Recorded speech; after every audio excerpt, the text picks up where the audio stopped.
Welcome to Fully Booked, the bookish podcast where I'll chat about all things book and reading related.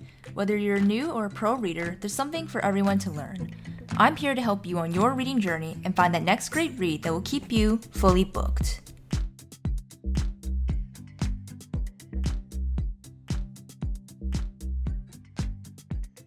Hello readers, and welcome to episode 65 of Fully Booked. I'm your host Natalie, and today's episode is going to be my March and April wrap-up. I feel like these past couple months of reading have been interesting in the sense that I've actually been pretty decently finishing my seasonal TBRs because if you watched my last bi-monthly wrap-up, I actually already finished my winter TBR pretty much all within January to February. And I feel like I was also really excited to dive into my spring TBR for this year. But I feel like my monthly TBRs are where it's all been falling apart. I feel like I only end up following my monthly TBR about half of the time. And then the other half, I end up just picking up a bunch of other books that I'm just excited to get to. Actually, I'd be really curious to hear from those of you watching or listening right now if you're also a mood reader or if you're more of a TBR person, because I find that I definitely fall somewhere in the middle nowadays. I used to be way more of a mood reader when I was first starting to get back into reading, which just worked a lot for me back then. But I find now that I do like a little bit of the structure because it actually helps me branch out more in my reading and diversify, versus if I just pick up whatever I want, then I'm probably just going to pick up a romance 98% of the time. But anyways, having said all that, let's just start getting into each of my monthly stats. So starting with March, I did read 9 books total, although I am going to talk about one extra book because there was a book that I read at the very end of February that just did not make it into the last bi-monthly wrap-up. And then other than that, I read 3 out of 4 on my monthly TBR, which again is funny because like I was just talking about before, I read one of my March TBR books in February. And then I only had one DNF in March. So this DNF is very unfortunate to talk about because if you guys have been keeping up with my shorts, then you probably saw that I was supposed to be buddy reading this with someone, and that is In Her Own League by Liz Tomforde, or Liz Tomfordy. I'm still not sure how to say her last name. I think we all know that this is Monty and Reese's long-awaited story. I just found I was not enjoying it the further I got into the book. The middle felt like it was dragging a bit because we were getting so many details, but it was just going a little bit too slow for me. And I'm gonna be honest, the romance was not romancing in the way that I wanted it to. I felt like I felt the overall chemistry between Monty, Reese, and there would be moments between them that I would enjoy. Other than that, I just felt like, I don't know, maybe almost the age gap aspect of the romance was getting in the way, where she was kind of playing on the physical aspect of that a lot. And to be honest, maybe I should have finished the book, but I felt like I was just getting impatient and I didn't really want to sit through 200, 300 more pages of what we were getting. It's honestly kind of a bit of an unfortunate end to the Windy City series, even though I know this is a spin-off, but I think something I'm going to try to keep getting better at in 2026, and I'm about to tell you guys, is that I just want to get better at admitting to myself when it's okay to hard DNF books. This particular subgenre type of books is maybe not as much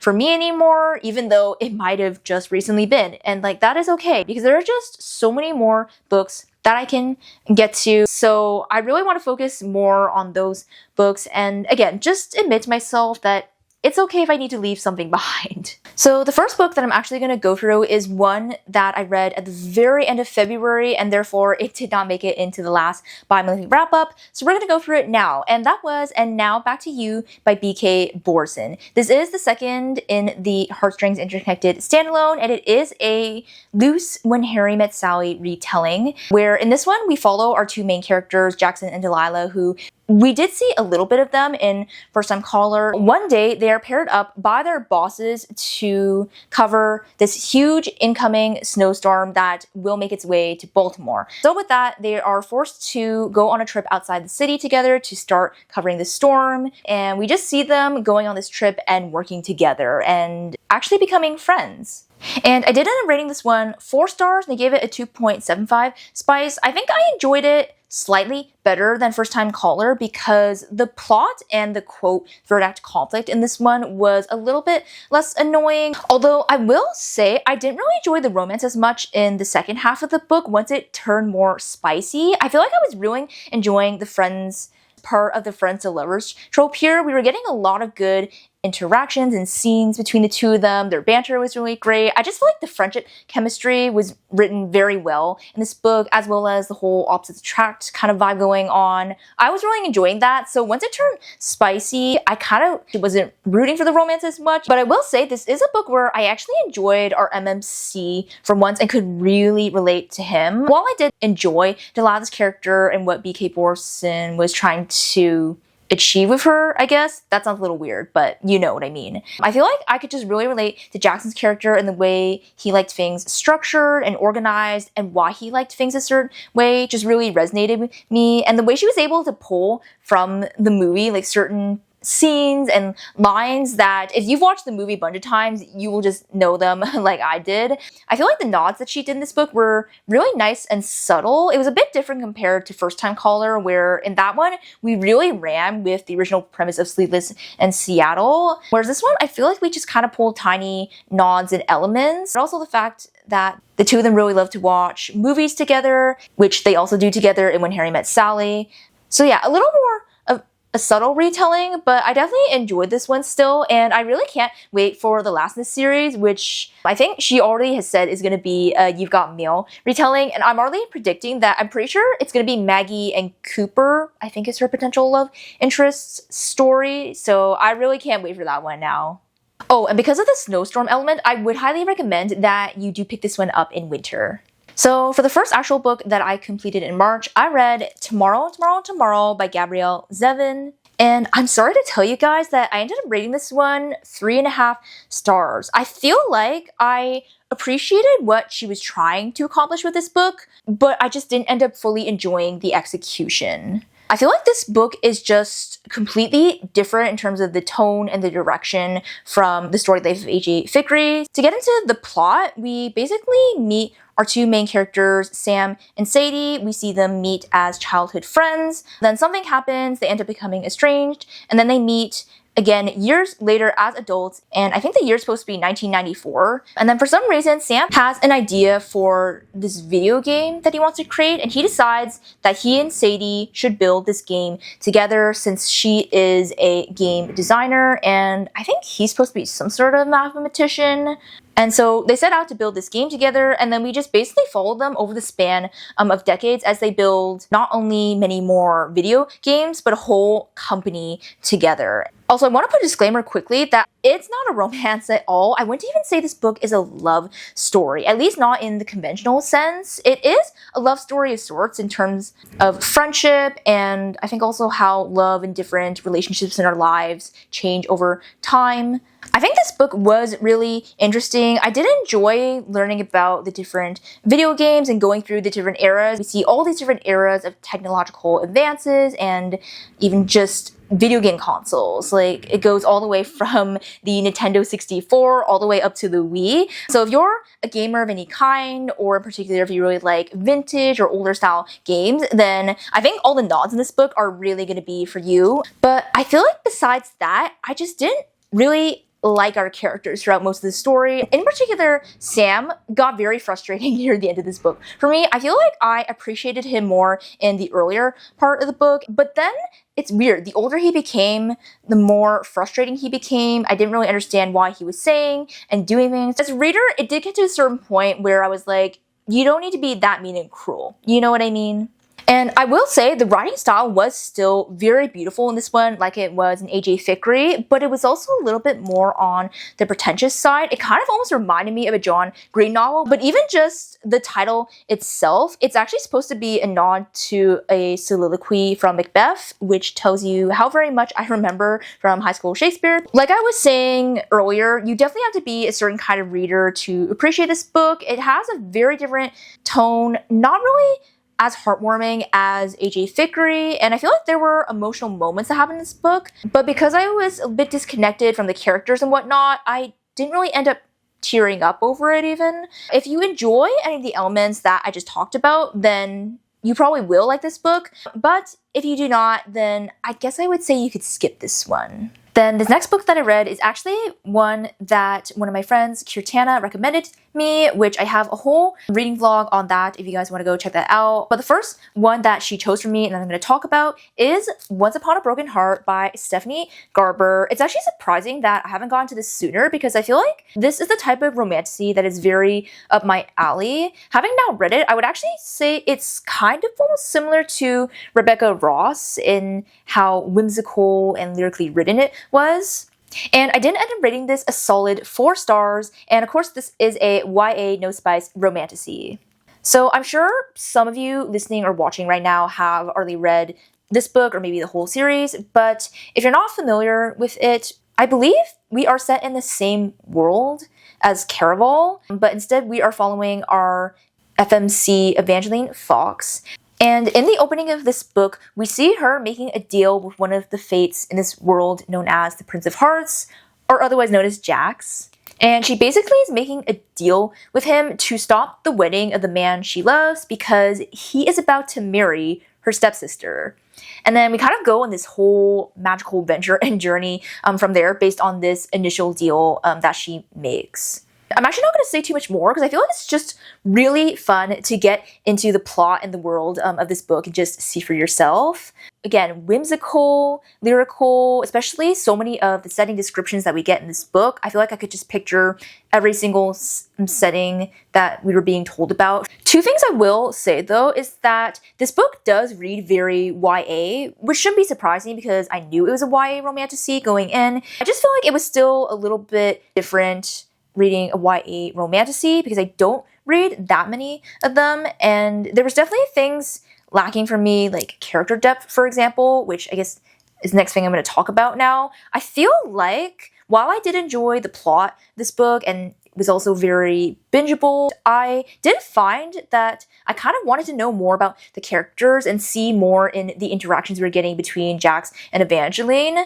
And maybe it was just lacking a little bit because, again, I am reading a lot more character-driven books nowadays. So while this book was still very good, it just didn't quite get to that level of depth for me.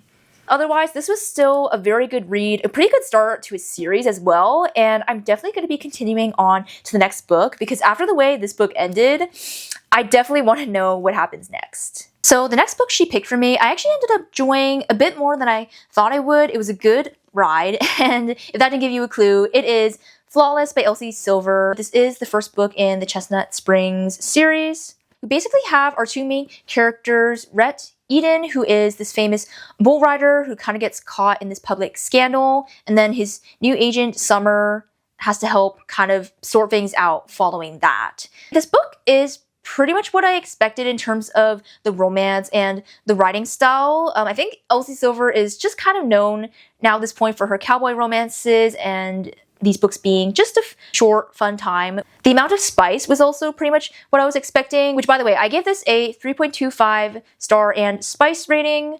What I'm going to say is that the one problem that I have with these types of books is that while they're not particularly bad, again, in terms of writing style and even some of the romance progression, because I actually did like scenes that we got with Summer and Rhett in this book, I think the problem is that the amount of spice, the intensity of it just ends up getting in the way for me, where I felt like we were getting more sweet emotional moments between Summer and Rhett. They were really bonding on that level, and then we would just get to the parts where they just want to do those other things, and that is when I started not enjoying this book. I'm probably just biased because, again, that's not really for me. You guys know what I like, I think by now.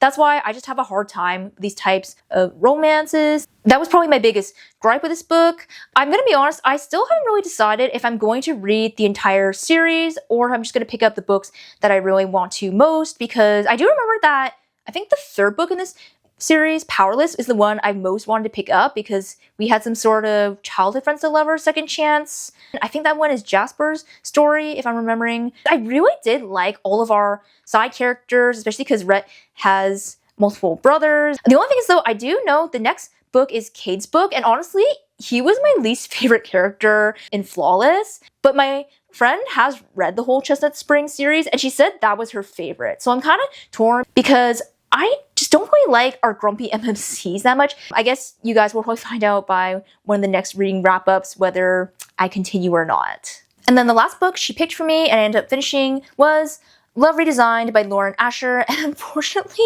this is the one I enjoyed the least. I did end up rating it 3 stars and spice rating, and I feel like the premise of this one's pretty simple. We have our 2 main characters, Julian and Dahlia, who are basically childhood to adult rivals. And then one day, Dahlia returns to their hometown of Lake Wisteria, and then they somehow end up teaming up on this home renovation project. And I'm gonna be honest, I do not know what to say about this book, because this feels like a book where, even though I literally just finished this yesterday, as I'm speaking to you guys right now, I can't remember much of what happened in the middle of this book. There was just something about Lauren Asher's writing style and her storytelling that did not really work for me. I just felt like we were getting so many details and play-by-play of their everyday lives that I was actually getting a bit bored. The middle was kind of dragging for me, especially because, if you guys can't tell, this is a chunky book. She's over 500 pages, which I'm realizing I'm not a fan of.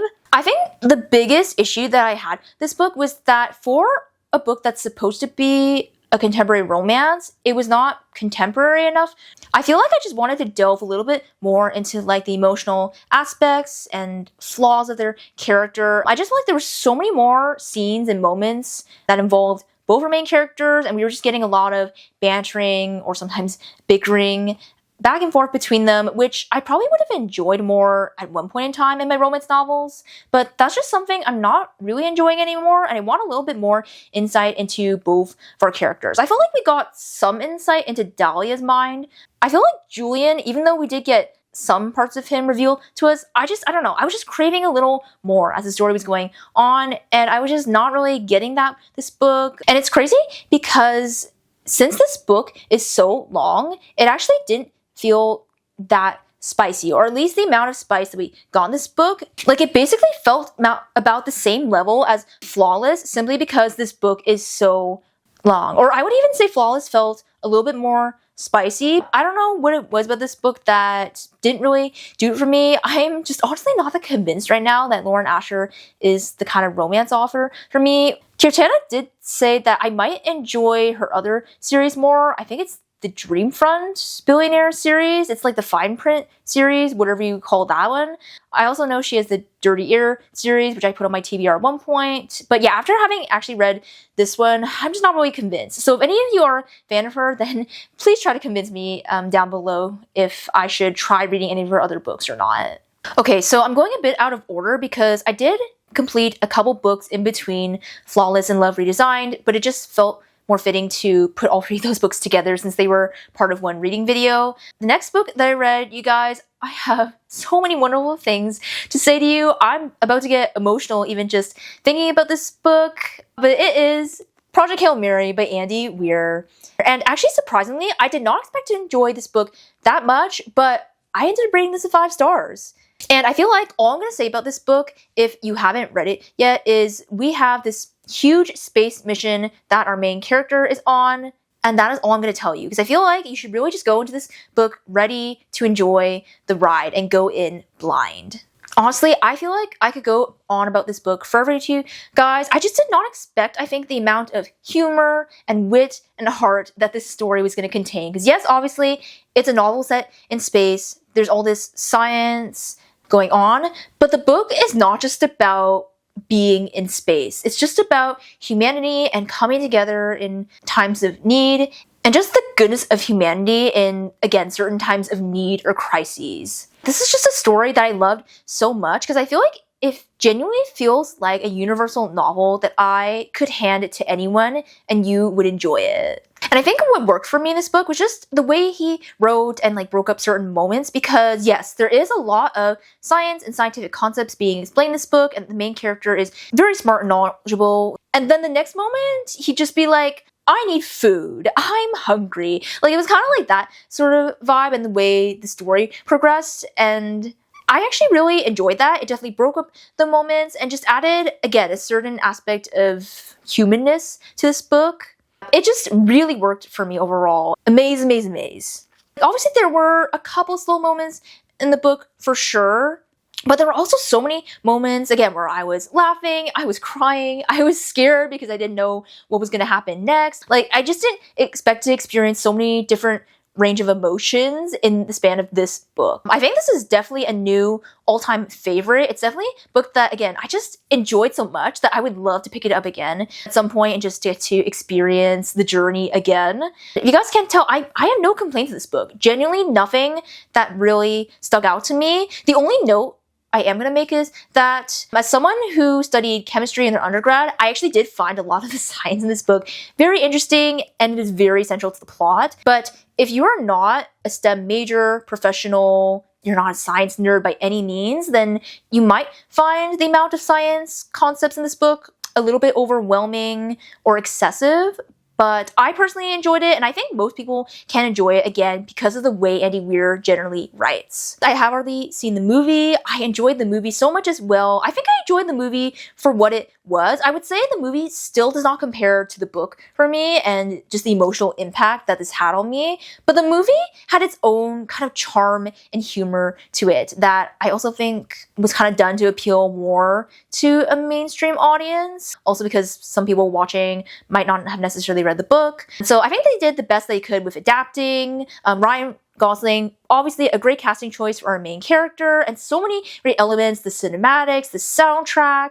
Just not really much to complain about with the movie as well. And it also makes me want to read Andy Weir's previous books because I actually purchased The Martian a few years ago on Audible for some random reason, and I haven't ever got into it. And so having now read this, I think I need to go back and explore that one. And they also made a movie for that one as well. So I'm just very excited to continue exploring his space backlist. This next book took me on a very much different ride, and that was I Who Have Never Known Men by Jacqueline Harpman. And I actually decided not to rate this book because this is one of those books that I feel like you just can't put it in a box. I just didn't really know how to rate because I just couldn't compare it to anything else.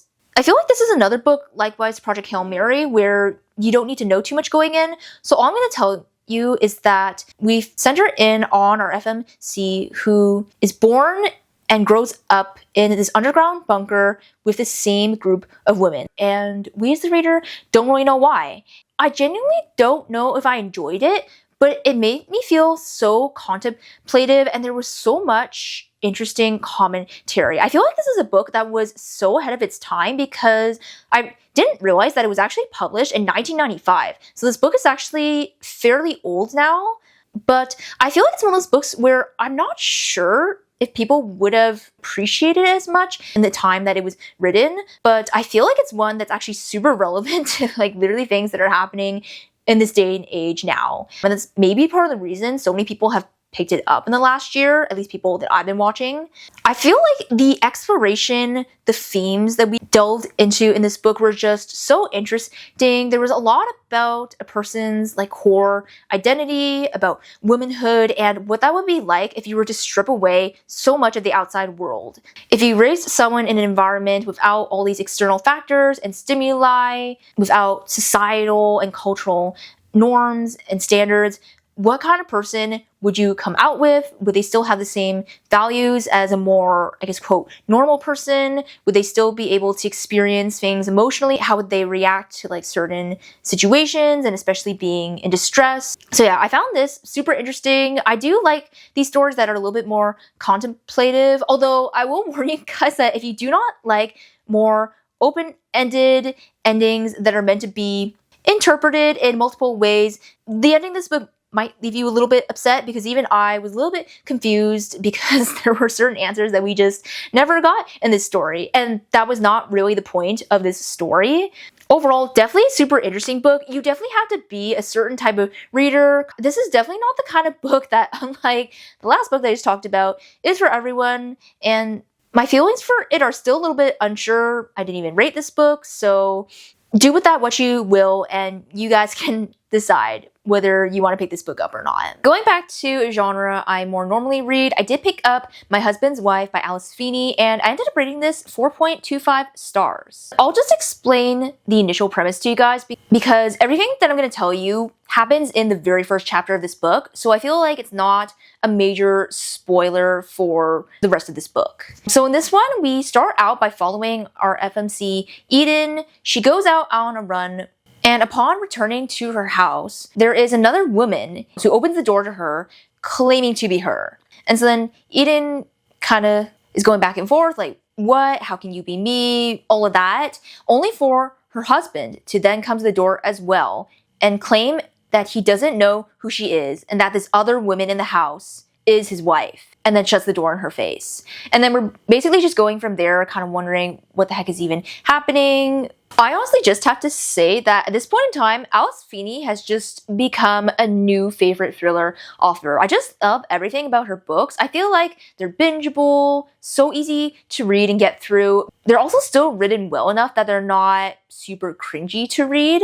I will say, I realized in talking to some of my other friends who also read thrillers, I'm not the best at guessing plot twists and every little thing that is going to happen in a thriller novel. I find I'm just one of those people that I tend to just go for the ride, and I just enjoy as everything is being uncovered, and maybe that's why I can so easily enjoy thrillers. But I have to say, with this one, while I didn't guess the very last main plot twist that we wonder about throughout the whole novel, I did think it was a little bit predictable, and I could have potentially predicted it. But I feel like the overall storyline, the pacing, and all the like little side plots and twists that she throws in are done very well, and they do their job in throwing the reader off, kind of making you question everything as the story continues to unravel. So yeah, I feel like she's just a very talented thriller author. And another thing that I do like is that I noticed, especially in this one and in Beautiful Ugly, that she's really good at describing settings and having it be a reflection of what's going on internally for the characters. Like, I just feel like the way she described beach or coastal town in this one just really gave us this external reflection of the characters' inner turmoil and some of the things they were struggling with in this book, which I feel like we got to hear a lot because this book is also multi-POV, which also made it more interesting to read. There really wasn't anything I think I can complain about with this one. Obviously, I still want to continue through the rest of her backlist and kind of forming my opinion about her, but overall, I've been having a really great time so far with all of her books, and I definitely would recommend her to any of you who are looking for a new thriller author to read. After that, I read Courage to Soar by Simone Biles, which was co-written with another author. And I rated this one 3.5 stars. I also listened to it exclusively on audio, which I think was the right choice. Honestly, I don't really have anything super good or bad to say about this memoir. I feel like it was honestly just super short, sweet. It was a very inspirational story. We do hear a lot about her early years and upbringing, since this memoir is a little bit outdated. It was published in 2016, so it only covers up to and including her time in the 2016 Summer Olympics, which was the first ever Olympics, which she did compete in. The reason I can't really fault too much in this memoir is because I feel like there were more recent events that happened that I kind of wanted to hear more about and get more insight, but it just wasn't covered because this memoir is older. I think if you really want to learn more about her, then you should probably just go and watch the Netflix documentary that they did on her, because that covered a lot more of her recent career and events. So I think that would just be a good supplement, because yeah, there were definitely things I wanted to learn about that obviously could just not be covered. Overall, I'm not sure this is the most impactful memoir I've read, but again, definitely interesting. I don't know a lot about gymnastics personally. For sure, if you are more interested in gymnastics or Simone Biles specifically, then you probably would enjoy this memoir. I just don't think it's, again, the best memoir I've ever read, but still worth a read. For the last book that I ended up picking in March, you guys, I was so pleasantly surprised to have enjoyed this one, and that was The Night We Met by Abby Jimenez, and I ended up rating this 4.5 stars, and I gave it a 1 spice rating. Obviously, I was iffy going into this one because I did not enjoy Say You'll Remember Me, if I'm gonna be honest, as well as I feel like the trope for this one could have gone one of two ways. This one does have the boyfriend's best friend trope, which I actually can't even think of any other books that have this trope. I don't know what Abby puts in her writing and the way she's able to execute the storyline, that this book just turned out so well. And in this one, we're kind of following Xavier's friend group.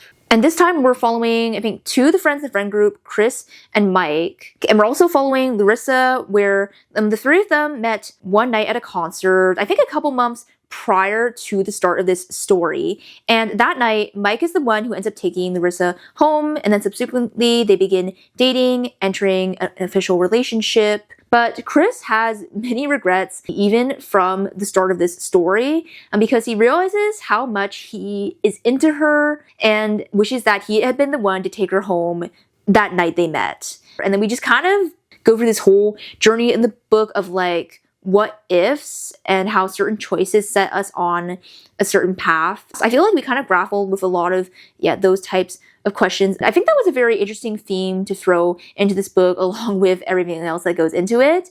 And I have to say that I enjoyed this book so much because there were so many elements that I enjoyed and some that were so personal to me. For example, actually, you guys might want to skip ahead to the next timestamp if you don't want to hear any spoilers, because I feel like it's just hard for me to talk about this book without getting into this spoiler. Because one of the spoilers and trigger warnings that Abby put in this book is that our FMC Larissa deals with a severe nut allergy. And this is something that is actually prominently brought up throughout the whole book. And this is not something that I talk about here on the podcast because it's not really relevant to talking about books, but I actually have multiple food allergies, and some of mine are very severe or have had pretty bad reactions. I actually had a pretty bad reaction even about 3 years ago now. I feel like there were so many situations and feelings that you experience around, just everyday life that some people are just not going to understand if you don't deal with it on an everyday basis. But Abby was able to capture so well in Larissa's character, and that I just totally related to. You just get so used to a certain way of life. It definitely gets exhausting. And then the way she also wrote Chris's character to be the caretaker for Larissa in that way. There were other ways, of course, that he also just cared for her so much. But I think in this specific way really spoke to me, since this is something that I deal with. And I think this is a reason that I loved Chris's character so much in this book, because I loved how he was that person for her. And I'm gonna be honest, I think Chris is the type of person that I just look for in general in terms of his qualities and the way he shows up. So I feel like this book just spoke to me in so many of those personal ways.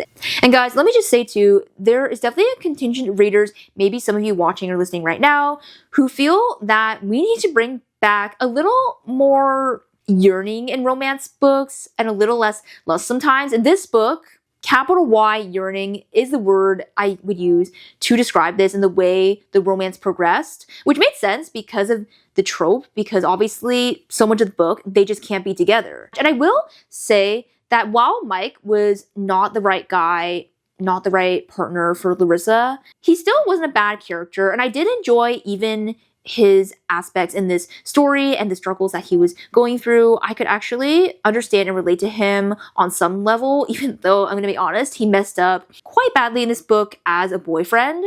But I still was able to understand him, the things he went through. And that's why I also just really enjoyed the resolution that we got by the end of this story between Larissa, Chris, and Mike. I think I can definitely say that if you are like me and did not enjoy Say You'll Remember Me, I think there are elements that you will enjoy in this story, especially if you are a similar reader to me. Definitely would recommend it, and I actually cannot wait to read Mike's story, because I think that is going to be the third and final in this interconnected standalone. So I'm curious to see what she does, because I kind of have my own theories so far of who she's going to have him end up with. One more note I did want to make about The Night We Met before we move on to what I read in April is the emotional cheating aspect of the boyfriend's best friend trope in this book. I know there have been some differing opinions on whether what happened in this book constitutes as emotional cheating. I am personally going to say, from how I read it, I did not think it was emotional cheating because of the timeline of events in this book. But if any of you feel otherwise, whether you've already picked this book up or not, then I do understand. Like I told you guys already in that last clip of my review, I just ended up enjoying this book so much, but I do understand if any of you feel differently and feel that there is emotional cheating in this book and that makes you not want to pick it up. Moving on to what I read in April, I did end up reading 9 books, which was very interesting because I actually felt my reading pace was starting to slow down in the later part of the month. And then other than that, I read 3 books from my spring TBR, which is great because I've already completed half of my spring TBR. I also read 3 out of 4 of my April TBR, so we did very well overall, which it all just feels very strange because, not to get into it too much, but I did go through some personal life changes over the course of April. All good things, by the way, but it kind of just changed some of the convictions in my heart and even the direction that I want my reading to take for the rest of this year. Part of the convictions that I was feeling is that I'm also starting to accept that part of me really likes to read for the sake of education and not just merely entertainment. And so I think going forward, I just want to try to find a good balance of the two. I don't know how to describe it to you guys, but if I read too many books that are for the purpose of entertainment, it just doesn't scratch that itch in my brain. I feel like I just really love learning about all different kinds of people, places, backgrounds. And so reading a little bit more outside of my comfort box just scratches that itch and makes me feel more satisfied. Anyways, not the time and place to get into all this, but just to know that if I'm not as excited about some of the books I'm going to talk about in these next couple clips, just know that there's a reason behind that. Even if I didn't enjoy a book as much as I could have because of the time that I picked it up, I'm still always going to recommend to you guys based on your personal preferences. Anyways, a lot of talking. Let's just actually get into what I read in April. So the first book I'm going to talk about is Ready or Not by Cara Bastone. If you guys have been listening to the podcast for a while, then you probably know that I absolutely loved Promise Me Sunshine last spring, so it was no surprise that I was so excited to pick up this by her, especially because it's been pretty hyped and well circulated online by now. If you somehow don't know what this is about, we are following our FMC Eve, who ends up pregnant after a one-night stand with this guy Ethan, and then we just navigate basically through the whole course of her pregnancy and her kind of trying to find her way. We get to see a lot of her friendship with her best friend Willa, as well as Willa's older brother Shep, who has kind of just been this older brother figure who has always been there for her in her life. Honestly, I already knew before I even picked up this book that I was going to enjoy it, and having now finished it, I can still confirm that I really enjoy Cara Bastone as an author. Like I said before when I described Promise Me Sunshine, her voice and her writing style is so refreshing, and she definitely leans more towards the women's fiction side. There were a lot of great conversations and discussion around friendship and different family relationships, as well as what it looks like when you get to start your own family and you getting to decide what things are going to look like. So I enjoyed all of that. Also, all great themes for spring, along with, of course, this cover. And likewise, too, out on a limb, I did enjoy the unexpected pregnancy trope because you already just know from the get-go that it's coming with this one. But in addition, I didn't expect to enjoy the love triangle so much because I feel like YA books have just completely ruined love triangles for me, but this one was done so well. I'm not sure if it's because I already knew who she was going to end up with because, again, this book has been so talked about, but I still just enjoy going on that journey and her sorting through those different feelings for each of the love interests. I think the only reason I didn't rate this as highly as Promise Me Sunshine is because I just didn't connect as deeply to Eve as a main character and the things she was experiencing. It might have partly been because so much of the plot and what she was thinking about and feeling was related to the pregnancy, and that's not something that I've personally gone through yet. Also, it's something I might go through in the future, so maybe it was also scaring me a little bit at times in a sense to read about. And then along with that, I was craving to hear about certain plot points a little bit more. Like I said, obviously, a lot of this book centers around a lot of the different relationships in Eve's life. But one thing I feel like we didn't dive into as much was her family relationships, because we do get a couple scenes with her and her brothers in the middle of the book. But I wish that is something we dove into a little bit more. Again, since making your own family was a big part of this book, but again, I just feel like it would have added a little bit to the plot for me. But again, still very much enjoyed this. If you've already read Cara Bastone but somehow haven't read Ready or Not, then definitely pick this up. It's also pretty much closed door or low spice. I don't think I even said my rating for this one. I gave it 4.25 stars and a 1.75 spice rating because there was pretty much only one scene that happens in this book. So definitely if you're looking for any of those things that I talked about, then pick this up. So the second book I read in April, I'm so excited to talk about with you guys, even though I've probably already filmed 3 different reviews of this book already, and that is Behind Five Willows by June Her. And I did get this as an e-arc, which I do want to say thank you again to June Her, NetGalley, and the publisher. I gave this a 4.5 stars, and this is a no spice romance. Honestly, likewise to The Night We Met, just capital Y yearning for this one. To start explaining this book, it is basically a historical Pride and Prejudice, also a little bit of You've Got Mail retelling set in Joseon, Korea, and I believe it's the later end of the Joseon time period. We have our two main characters, Haewon and Sojun. The former, or FMC, is a book transcriber, so basically someone who copies out books by hand so more copies can be made and distributed. And then our MMC, Sojun, writes under the pen name of Black Lotus because we are set during a reign of book censorship, where the king at that time has basically decided that all works, literature, whatever, should only reflect state or Confucian values, and that is what should be upheld during society in that time. And so anything going against that, whether it was Catholic works or just any other fiction that held anti-state values, were going to be banned and censored. And so both of our characters are doing very dangerous jobs during a very dangerous time period. And then other than that, of course, we have the P&P retelling aspect where our two main characters are forced to keep meeting when her older sister and his best friend decide to court after meeting one day. Honestly, guys, there are so many things I love about this book that I feel like I just do not even have enough time to talk it all through. First of all, the writing style, the poetic prose that was put into every single part of this book was just stunning, especially because there were so many lines and quotes drawn from actual works of that time, and they were just so beautiful to read, and I feel like they helped to reinforce a lot of the themes that were continually being brought up throughout this story. The prose and the writing style was also just so beautiful in general, and the way she described each of the settings that we were in, I feel like it was just made it perfect for spring, which makes sense why this book is being released in May.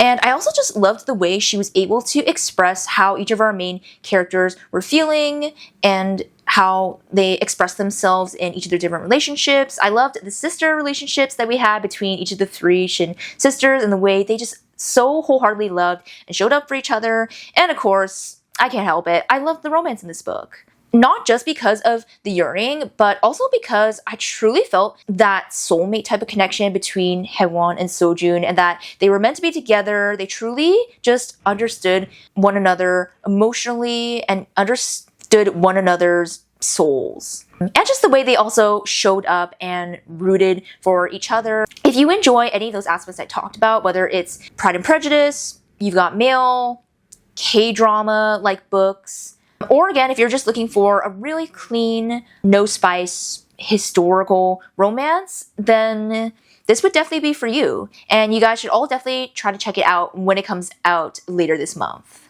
Obviously, I have so much more I could say about this book, but I am going to save those thoughts for later, and you guys will have to wait to find out why. And then the next book I picked up in April was Welcome to the Hyunam-dong Bookshop by Hwang Bodum. Little side note, this is a translated novel originally published in Korean.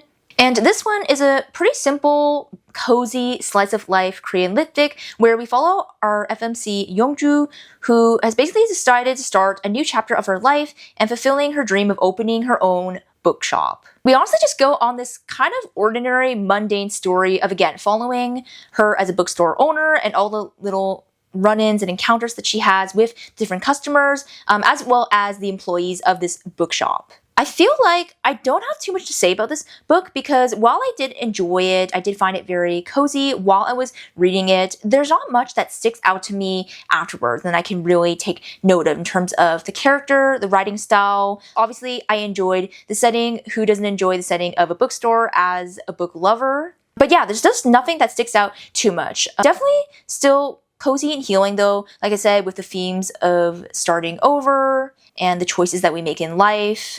Also, why do we like to read is a theme that came up a lot in this book. I guess I would just say that I would really only recommend this book to people who haven't picked up much Korean lit fic specifically, and if that's something you're looking to get into, or if maybe you just want to try a translated work, then this would definitely be a good pick. Otherwise, I just feel like I'm not really itching to pick up anything else by this author. I do know that she published a short collection of essays on, again, the topic of why do we read. But yeah, I feel like I'm just not really itching to pick it up and I don't think I would ever pick this book up again if I'm going to be completely honest, but again, I had a good time while reading it for sure. And I'm so sorry, I'm pretty sure I keep forgetting to say my ratings for some of these books. I did end up rating this a 3.75 stars.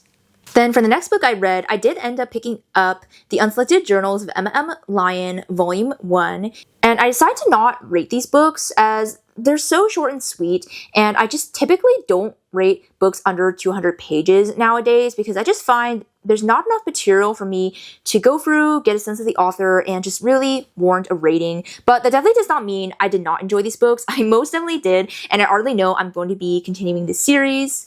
And it was perfect timing to pick up this first volume because each one of these books is basically journal entries of our titular character, Emma M. Lyon, and we follow 2 months at a time of her life. And this first volume spans from March to April. I feel like you guys can just dive into this. You really don't need to know that much, except that it is set in the Victorian era, not the Regency era. I think some people have mistakenly been saying that. But overall, it was still a great cure for my Bridgerton hangover. I feel like this is definitely an easy read if you're looking to get into more historical fiction in an easier way, if you specifically want to read something from, again, around the Regency or Victorian eras. Or if you're like me and you've just binged all of Bridgerton already and are just waiting for season 5 now, then definitely an easy read to get into. Honestly, these books are just, again, so sweet, charming, very witty and funny as well. I feel like I already got a good sense of our main character's voice in the way that she would retell certain events that were happening in her life. I also was able to listen to about half this book on audiobook, so that actually also enhanced my reading experience. One thing I am going to note, though, is that I can't speak for if you're in the United States or beyond internationally, but if you're in Canada like me, they actually just recently took all of these books off of KU, which was very frustrating because I'm pretty sure when I checked a couple weeks ago back in March, they were still on there, so I'm not sure what's going on with that. And these books are a little bit difficult to obtain physically as well because I'm pretty sure they are not sold in any big or independent bookstores. So you definitely have to be like me and find other ways of purchasing and obtaining them, which is a little bit of a bummer. So if they're still available on KU for you, then all the more power to you. Definitely makes it easier to pick these up. But again, that's not stopping me. I'm still going to continue. And if you like any of the things I talked about, then I would still recommend these to you guys. After that, I picked up Sometimes I Lie by Alice Feeney, which, by the way, I found out that this is her debut novel, and it makes a lot more sense why I felt the way I did about this book.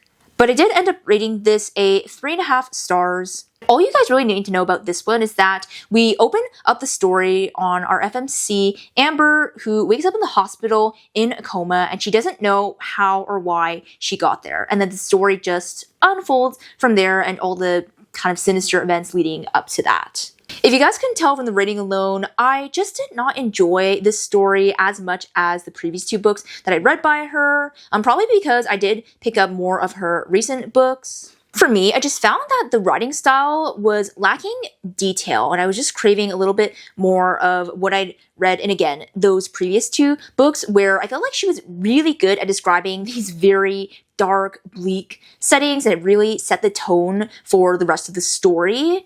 And in this one, there was just complete lack of detail in general, and this usually wouldn't bother me with other filler novels and authors, but again, because I'd already read those other books by her that were a little more detailed and nuanced, and I could just tell her writing style has definitely developed, this one just kind of lacked for me, unfortunately. Also, there was a plot point in particular in the middle of this book that happened, and I was kind of uncomfortable reading it, and I felt like it did not necessarily need to be in there for the story to progress, and she could have chosen to do something else for the story to unfold, but unfortunately, yeah, that point just happened to be in there, and I was also listening to the audiobook at the time that I read it, which made it even more uncomfortable for me. So yeah, just a note to, I guess, check trigger warnings if you are sensitive about certain things. Overall, I just felt this book was a little more predictable compared to, again, her more recent books. I feel like she was just better throwing in more plot twists, more red herrings, but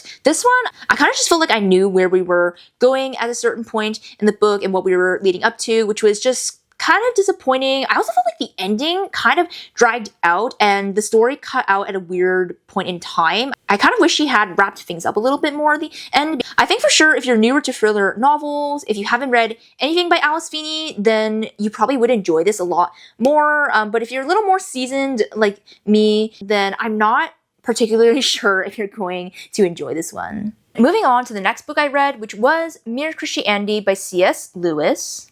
I feel like besides Chronicles of Narnia, this is probably one of his more well-known works. This is simply a collection of 3 different broadcasted talks that he gave, I think, shortly after World War II ended, discussing the Christian faith and acting as an apologetic piece.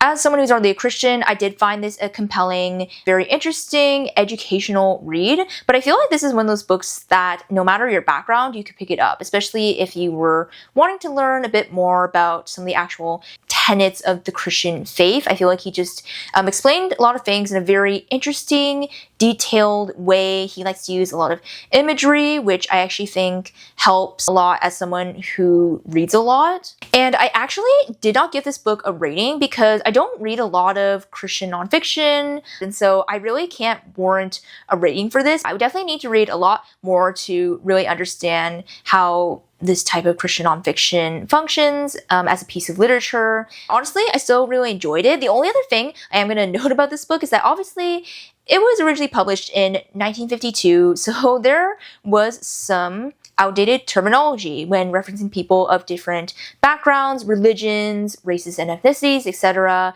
Something to just keep in mind if you are going to pick this up. I personally don't fault C.S. Lewis for this because I'm sure it was just normal language to be using at that time, but just, yeah, something else to be aware of. But yeah, overall, I enjoyed this, and I was already convinced before, but I am going to continue picking up the rest of his nonfiction works. If you guys remember, the Screwtape Letters is on my 26 for 2026, so really hoping to get to that. But yeah, overall, just a very compelling, interesting read on the Christian faith, and I really recommend it to anyone. It's kind of funny, my reading order, because I picked up a completely different book after that, which was Heartless by Elsie Silver. And I actually do have to clarify the author for this one, for those of you listening, because there are multiple books with the same title. This is the second book in the Chestnut Springs series, and all I'm going to tell you about this one is that we follow another one, the Eaton brothers, Cade, who needs a new nanny for the summer and ends up hiring Summer's best friend, Willa. And I ended up rating this one 3 stars and a 3.25 spice rating. Unfortunately, guys, I predicted that I was not going to like this book, and that prediction just came true. And I'm so sorry to be saying this because my friend Kirtana absolutely loves this book out of all the ones in the Chestnut Springs series. But I really just knew, looking at the tropes, that this was not looking good for me. And I think I can say more conclusively, since I've read books by multiple authors that have utilized this Grumpy Sunshine single dad nanny trope, that I just don't like it. I don't know if it's just overdone at this rate or if it's the writing style, but there's just something about these tropes that does not do it for me. I think the age gap actually bothered me the least, which is funny because it has bothered me in other romance books, but that was the least of the problems in this book. It's really hard because normally I want to give you guys a more comprehensive review when I talk about each book, but I have nothing to say about this book because I don't really remember much. And funnily enough, I actually wanted more cowboy in this story because I feel like besides a couple scenes where he's out working the field, there was not enough cowboy going on for me. And if I'm going to pick up a cowboy romance, I feel like I want the cowboy. Yeah, the first book definitely hit more on the cowboy aspect with Rhett being a bull rider, so I actually did enjoy that very much. Or there was one scene in this book where Cade does try to go bull riding, but other than that, yeah, I just was missing that in this cowboy romance. Obviously, if you guys do enjoy the tropes I mentioned, then you probably will very much be more like my friend Kirtana and enjoy this book. But if you are more like me and don't enjoy these certain tropes in romance books, then I'm going to be honest, I probably would just skip this one and go on to Powerless. Which, by the way, I am very much more excited for because you guys already know, childhood friends to lovers, I think we're ready for that. I feel like the end of April is shaping up to be very lackluster because the next book I picked up was The Ballad of Never After by Stephanie Garber, which is the second book in the Once Upon a Broken Heart series, and I only ended up rating this 3.75 stars, and this is another no spice YA romantasy. To start off, I originally thought I was in the mood to pick up another romantasy, and of course this felt like a good way to lean into that mood, and I actually wasn't in the mood for fantasy at all. But besides not being in the right mood, there was something about this book, I don't know if it's second book syndrome or whatever, but this book just did not do it for me like Once Upon a Broken Heart did. I think the unevenness of the pacing was throwing me off. At least to me, it felt like we were dragging a bit in the middle. Not much was happening in the plot. I also wanted to know more detail about the world at certain times that I felt we were not getting as much depth. Honestly, besides enjoying the character arcs, I just didn't enjoy this book that much, but it did leave off on another bit of a cliffhanger, so I still want to continue and finish this series. I still love Stephanie Garber's writing style overall. The way she describes, again, the world, the characters is beautiful, so I will still continue. But yeah, I'm not sure if I can say this is going to be my favorite series ever, but it is still what you would call a fun time. Then to end the month on a higher note, I did read Seeking Allah, Finding Jesus by Nabil Qureshi. I hope I did not just butcher his name. And this is basically his personal memoir and testimony from having been brought up in a very Muslim household to eventually accepting Christ, which it was such a cool story and testimony because I just personally haven't met a lot of Muslim converts. I ended up rating this a 4.25 stars. I honestly thought this was just such a compelling memoir and, of course, testimony overall. It was so well written. I learned so much about Islam that I did not know before, especially the fact of how Islam and certain Arabic and other cultural Middle Eastern traditions are so intertwined that you basically cannot separate the two. That's why it makes it difficult for actually people to not only leave the faith, but even for people of other backgrounds to enter the faith.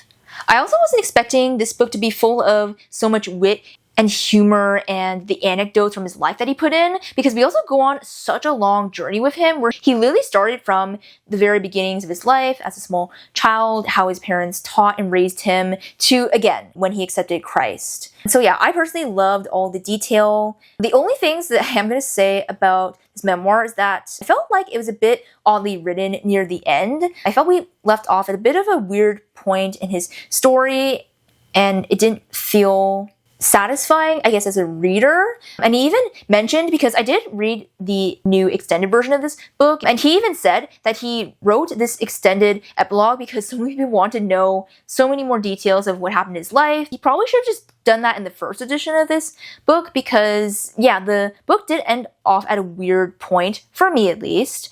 And then the other thing I have to say is that I realized that I think a lot of this book was written much earlier than 2014. He had a lot of notes and research and everything that had to be done and compiled over probably the course of his life, honestly. But I just felt like I was very confused how so many educated Muslim scholars could not directly counter the arguments and the claims and truth of Christianity, again, have counter arguments or research to prove that Islam is true. I don't know, it just kind of boggled my brain, and maybe there's been way more research and evidence that has continued to show up over more recent years that just couldn't make it into this book. But yeah, I feel like it's something that I would have to keep researching and trying to understand and know for myself, because I just feel like there's got to be more evidence. Like, I'm just not convinced that the most that Muslim scholars could do is just to outright deny the claims of Christianity without being able to prove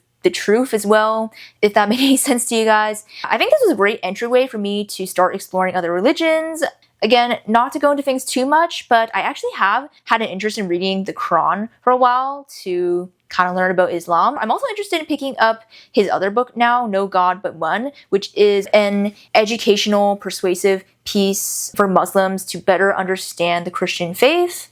Yeah, we'll definitely keep exploring. So I think if you wanted a more palatable way to learn about another religion and in particular if you want to learn about Islam, then I think you could definitely pick up this memoir packed with so much great information and again, a great testimony overall. And that finally brings my March and April wrap up to a close. I hope you guys enjoyed hearing about all those different reads. I felt like it went on such a whirlwind because I am filming 2 months worth of reading at a time, which doesn't always happen all in one sitting. I'm not sure how you guys feel though, because you probably are watching this all in one sitting. So either way, just thank you for sticking around for these wrap-ups. And let me know in the comments below or on social media what your favorite read was of March or April. I'm always looking for more recommendations for myself, different kinds of books that I would not normally pick up, so I would just love to hear.